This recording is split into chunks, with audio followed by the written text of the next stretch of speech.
बिस्मिल्लाहिर्रहमानिर्रहीम। अस्सलाम वालेकुम। आज आपके साथ बहुत ही ज़बरदस्त रेसिपी शेयर करूंगी। नए अंदाज से न्यू रेसिपी के साथ आज हम बनाएंगे आलू बैंगन की रेसिपी। बहुत ही आसान है लेकिन खाने में बहुत ही मज़ेदार है। कुछ थोड़े से मसालों को डिफरेंट करके आज की हम ये रेसिपी आपके साथ शेयर करेंगे।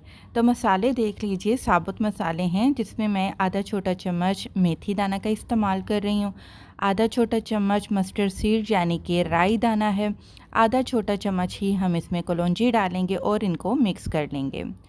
एक कढ़ाई लेंगे, उसमें आधा कप आपने तेल को अच्छे से गरम कर लेना है और इन तीनों मसालों को आपने तेल में अच्छे से खुशबू आने तक कड़कड़ा लेना है।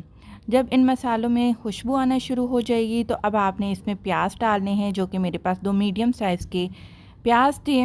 मैंने उनको चॉप कर लिया है और वो भी इसमें शामिल कर देंगे और इसको अब हम फ्राई करेंगे। 2 बातें सब्ज़ी बनाने के लिए हमेशा आप याद रखें। एक तो प्याज को सब्ज़ी बनाने के लिए बहुत ज़्यादा ब्राउन नहीं किया जाता। अगर प्याज ज़्यादा ब्राउन हो जाएगा तो सब्ज़ी का कलर भी ख़राब हो जाएगा। अच्छा जी, प्याज ब्राउन हो चुका, लाइट ब्राउन। इसमें 1 खाने का चम्मच अदरक लहसुन का पेस्ट हमने शामिल कर दिया है।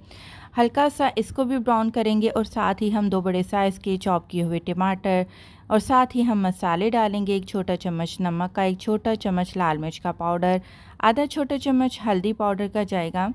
और दूसरा ये बात मैं कह रही थी कि अगर आप प्याज ब्राउन करेंगे तो सब्ज़ी का कलर ख़राब हो जाएगा। दूसरी ये बात कि अगर आप मसाले बहुत ज़्यादा डाल देंगे तो सब्ज़ी का जायका ख़त्म हो जाएगा। तो सब्ज़ी में मसाले कम ही इस्तेमाल किया करें।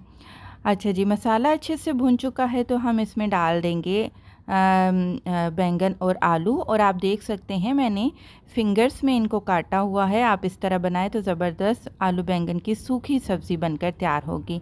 हल्की आंच पर बगैर पानी डाले आपने इसको पकाना है। तकरीबन आपके 20 से 25 मिनट लगेंगे हल्की आंच पर और बेहतरीन आपका आलू बैंगन का सालन बिल्कुल नए अंदाज में तैयार हो जाएगा।